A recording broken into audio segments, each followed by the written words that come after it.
Hello my dear friend, this is Shiva Rathore from natural peri series. My dear friends, आज के episode में हम जिस सक्सेस से रूबरू करा रहे हैं उनका नाम है mister Shiv Prasad Yadav.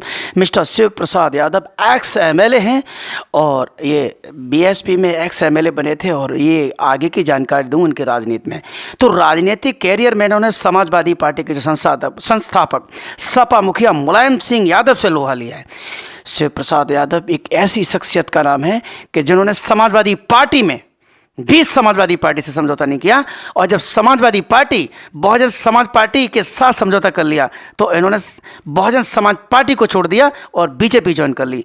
My dear friends, education के मामले में अगर इनसे बात की जाए तो शायद कोई ऐसा जिला हो जहां शिव प्रसाद यादव की स्कूल ना हो। इनके बहुत सारे सीनियर सेकेंडरी स्कूल हैं ज्ञान स्थली के नाम से। माय डियर फ्रेंड्स, आज मिस्टर शिव प्रसाद यादव की कहानी शिव प्रसाद यादव की जुबानी हम आपको सुनवाते हैं। सर नमस्कार, कैसे हैं? सर अच्छे हैं, आप कैसे हैं? कृपा दृष्टि है सर आपकी, और आप तो यादव हैं सर। ये बताइए सर, एक सवाल बनता है कि समाजवादी पार्टी गेस्ट हाउस कांड के बाद बहुजन समाज पार्टी से अलायंस कर लेती है चुनाव में, और अलायंस के बाद आपने बहुजन समाज पार्टी छोड़ दी, ऐसा क्यों? सर ऐसा है कि बहन जी ने गेस्ट हाउस कांड का अपना अपमान भूल करके सत्ता तक पहुंचने के लिए समाजवादी पार्टी से समझौता किया। लेकिन मैं 27 फरवरी 2006 को ब्लॉक प्रमुख के चुनाव में विधुना कांड में अपना अपमान, अपनी पिटाई, अपने कार्यकर्ताओं की पिटाई, 4 महीने की जेल, 19 मुकदमों के दौरान पिताजी की सदमे से मृत्यु, जेल से आकर के पिताजी का अंतिम संस्कार करना, मैं ये सब कुछ नहीं भूल पाया। इसलिए मैं उस दल में 18-19 साल तक बीएसपी में रहने के बावजूद, उन्होंने बीएसपी का जब गठबंधन हुआ समाजवादी पार्टी से, तो मैंने उसको छोड़ दिया, क्योंकि मैं अपना दर्द, अपना अपमान समाजवादी पार्टी द्वारा जो किया गया था उसको नहीं भूल पाया। एक नया क्वेश्चन बनता है सर कि आप यादव हैं, मिस्टर मुलायम सिंह यादव भी यादव हैं, और सारी जातियां एक हो रही हैं, यादव यादव हो जाएं, साक्य हो जाएं, सब इकट्ठे हो रहे हैं। तो आप समाजवादी पार्टी में यादव होने के नाते, या आप समाजवादी पार्टी जब चुनाव में आ रही है तो आप समाजवादी पार्टी में क्यों नहीं इकट्ठे हो सकते हैं? जब समाजवादी पार्टी गेस्ट हाउस कांड के बाद बीएसपी से समझौता कर सकती है तो आप क्यों नहीं कर सकते? आप भी तो यादव ही हैं सर। क्या यादव में भी कोई अलग अलग यादव होते हैं? ऐसा है, कोई भी व्यक्ति, कोई भी व्यवस्था, कोई भी संस्था बिना विचारधारा को लिए आगे नहीं बढ़ सकती। समाजवादी पार्टी की जो विचारधारा है वो निश्चित रूप से समाज का विध्वंस करने वाली है, राष्ट्र का विध्वंस करने वाली है, तुष्टीकरण का बढ़ावा देने वाली है, और समाज के, राष्ट्र के भविष्य को बर्बाद करने वाली है। इसलिए हमारे जैसा पढ़ा लिखा व्यक्ति, हमारे जैसा सामाजिक व्यक्ति समाजवादी पार्टी की विचारधारा से अपने आप को सहमत नहीं कर सकता। सर, हमने जानकारी में है कि यादवों में भी 2 खापें होती हैं, एक घोसी और एक कमरिया। तो आप कौन से वाले यादव हैं सर? आपने दुखती रग में हाथ रखा। मैं पिछले सन 98 से राजनीति कर रहा हूँ और घोसी यादव मैं हूँ, और घोसी यादव होने के कारण ही आज इतने लंबे राजनीतिक जीवन में मैं अलग थलग पड़ा हूँ। कहीं किसी भी दल में रहते हैं, पूरी निष्ठा से, पूरी ईमानदारी से, पूरी मेहनत से काम करते हैं, दल को मजबूत बनाने का प्रयास करते हैं, लेकिन जब कभी दल में सम्मानित होने का मौका आता है तो सैफई परिवार के लोग उस दल के शीर्ष लोगों से मिलकर के हमारा आगे बढ़ने का रास्ता रुकवा देते हैं। सर एक सवाल बनता है कि आप ये कह रहे हो कि आप जिस गोत्र से हैं या आप घोसी समाज से हैं, यादव जाति से, तो क्या ऐसे कितने नेता हैं और कहाँ कहाँ के जो कभी विधायक हुए हैं घोसी समाज से, कहाँ कहाँ पे? मैंने तो नाम नहीं सुना, बताइए ज़रा उनके बारे में।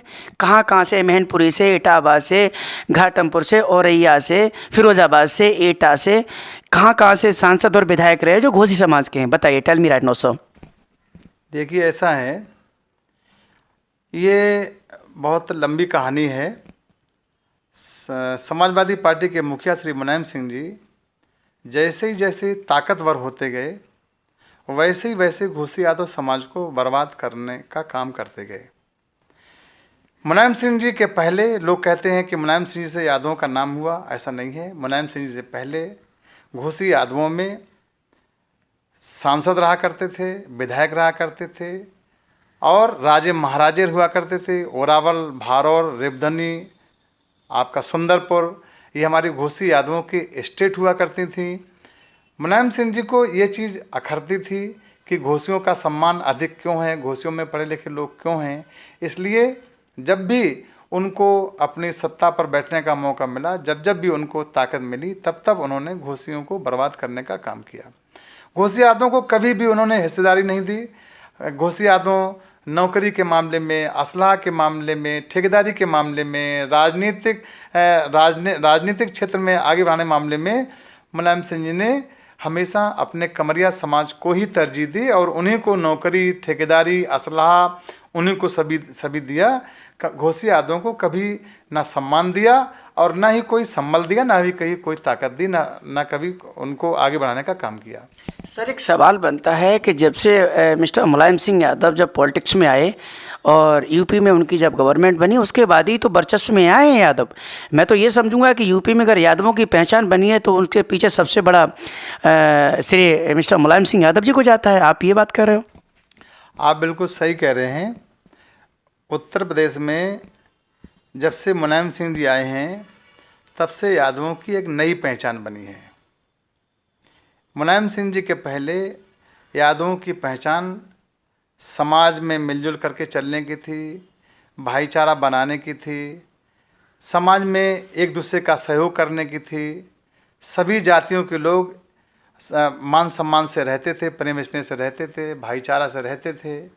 लेकिन मुलायम सिंह जी के आने के बाद उनके कमरिया समाज के लोगों ने ट्रैक्टर चुराने का, मोटरसाइकिलें चुराने का, घरों पे कब्जा करने का, मकानों पे कब्जा करने का, ज़मीनों पे कब्जा करने का, जो खाली ज़मीन है वो समाजवादी पार्टी के गुंडों की है। पूरे प्रदेश में इन्होंने कमरिया समाज के सैफई के आसपास के ठेकेदार पूरे प्रदेश में ठेकेदारी करते थे। क्षेत्र होता था घोसियों का, गांव होता था घोसियों का, ठेकेदारी कमरिया समाज के लोग करते थे। तो निश्चित रूप से जो इन्होंने हल्ला बोल कल्चर को पैदा किया वो कमरिया समाज के लोगों ने पैदा किया और ऐसा होते होते समाज के लोग ये मान गए कि मुलायम सिंह जी जब से आए हैं तब से यादवों की एक नई पहचान बनी और मुलायम सिंह जी ने यादवों की हल्ला बोल यादव पहचान बनाई और इसके पहले भलमनसात यादव की, भले यादवों की पहचान थी। सर एक सवाल बनता है बड़ा, आप एक तीखा सवाल है कि जैसे यादव समाज, जैसे जाटव समाज बीएसपी के लिए जाना जाता है, यादव समाज सपा के लिए जाना जाता है। राइट नाउ आप बीजेपी से राजनीति कर रहे हैं, तो क्या भारतीय जनता पार्टी यादव समाज को तवज्जो दे रही है और दे रही है तो किन किन पदों पे दे रही है, बताएं सर।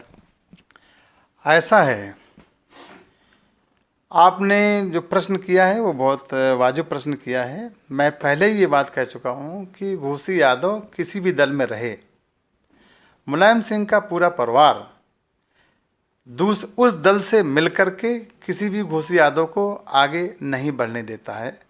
आपस में समझौता कर लेते हैं कि उनको मालूम है कि यदि घोसी यादव की लीडरशिप डेवलप हो गई, यदि घोसी यादव में कोई नेता मजबूत बनकर के उभर करके आया तो पूरा के पूरा घोसी यादव समाज सैफई परिवार से अलग होने को तैयार बैठा हुआ है। घोसी यादव समाज सैफई परिवार के कुकर्मों से, उनके गलत कामों में साथी, साक्षी, साझेदार नहीं है और वो अपने को अलग करना चाहते हैं, लेकिन मजबूरी में दूसरे दलों के लोग घेर करके, लाठी मार करके, यादव यादव कह करके समाजवादी पार्टी के कुआं में ढकेल देते हैं। तो मजबूरी में क्या करे, फिर घोसी यादव भी सपा को ही वोट कर जाता है। सर एक फिर सवाल एक खड़ा कर दिया आगे आपने, 2022 का चुनाव आ रहा है, तो क्या मैं ये समझूं कि घोसी समाज 2022 में समाजवादी पार्टी की अगेंस्ट लामबंद होकर खड़ा हुआ क्या? मैं तो पूरा प्रयास कर रहा हूं और मैं पूरा आगे भविष्य में भी प्रयास करूंगा कि घोसी यादव समाज, जिसको कि सैफई परिवार ने पिछले 40 वर्षों से बर्बाद करके रखा है, नष्ट करके रखा है, तहस नहस करके रखा है, अपमानित करके, उपेक्षित करके रखा है, लाचारी में जीने को मजबूर कर दिया है अच्छे अच्छे लीडर्स को, हम पूरा प्रयास करेंगे कि इस 2022 के चुनाव में समाजवादी पार्टी को ध्वस्त कर दें, उसको बुरी तरह से हरा दें। सर आपने जो अमूल्य समय निकाला और शिवा राठौर के तीखे सवालों का जवाब दिया, सर आपको बहुत बहुत धन्यवाद। मैं आपका आभार व्यक्त करता हूं। और मैं माय डियर फ्रेंड्स, आपने अभी देखा मेरे तीखे सवालों का इन्होंने इतनी आसानी से जवाब दिया है।